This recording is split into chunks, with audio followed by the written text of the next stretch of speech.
L'chaim, welcome to the Farbrengen. One year, the Rebbe actually had a Farbrengen now, Erev Pesach, with water and bananas. So I'm making l'chaim on water, l'chaim. Certainly not vodka. Anyway, and you might hear screaming or knocking or whatever else. It's Erev Pesach in my house, so it's just like in your house.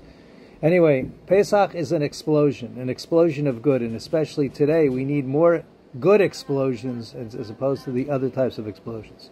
Explosions of good health, explosions of love, explosions of helping each other. So it says in Shir Hashirim, Mashkeni acharecha narutza, draw me, and after you we will run.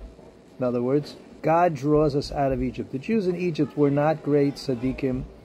They weren't taken out of Egypt because they were so amazing, even though they really did amazing things. Taking that lamb, on that when they took it and offering making the God of Egypt, having the God of Egypt for dinner, and walking past the people that used to enslave them, was certainly a harrowing experience. Took self-sacrifice like nobody's business. We can't even imagine what that was like. But they did it anyway.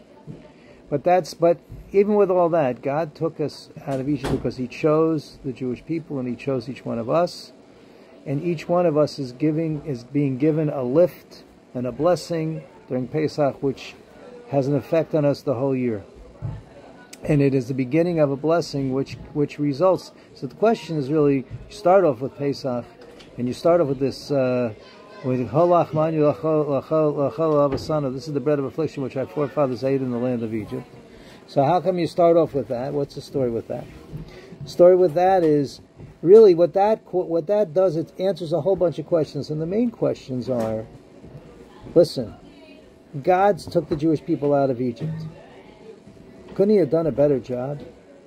There was a Holocaust. There were crusades. If you want to get depressed, learn Jewish history. You know.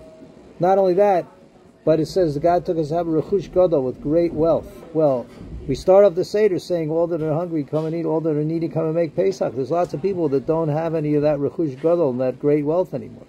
Besides that, there's a Ben Russia at the table. He's a person that we have to punch him in the nose. You figure that out later when you open your Haggadah tonight, or in the teeth actually. And in order to get him to focus on good and godliness. So there's spiritual poverty. But the answer is that Pesach was a gift, was an explosion. And we need to take that and use it. First of all, it opened the channels, it opened the pathway for the future redemption. And and we have that ability now in everything that we do to bring that redemption into the world. First of all, to bring Mashiach ourselves. And Mashiach, by the way, doesn't mean like and you're going to see in the Haggadah tonight, a lot of mentionings of Mashiach. The whole second half of the Haggadah is about Mashiach, really. It's not like some sort of weird people. It's like, this is the real stuff. It's like 300 times every day in the Siddur mentioning Mashiach. The whole idea of Mashiach is to recognize God in everything that you do, opening up our eyes to see it. And the fact is that Pesach gives us the ability to do that. Pesach gives us the power to change the darkness of the world. And we need to do that. And if between all the different things that are happening, I don't even want to use my breath to talk about them. Pesach is a tremendous gift. It's a superpower that it takes us, each one of us, and lifts us up to a tremendous level, to a very high and powerful level. Such a powerful level, which if you saw that note that we sent, that the Rebbe sent me and sent to a lot of people, a note where you shouldn't worry, where you should understand the power that you will have through connecting with God for doing mitzvahs. So let me wish each and every single one of you that's watching this, personally, and I mean personal, because I know I do see the list, and I also see who opens it. So so my personal wish is that you should have a happy, a healthy, a beautiful, sweet Pesach, and each one of us should connect to the tremendous power of this holiday, the tremendous power that it gives us to change the world, to change ourselves, to change our environment, and to change the world. L'chaim, kosher and Pesach. Chaim.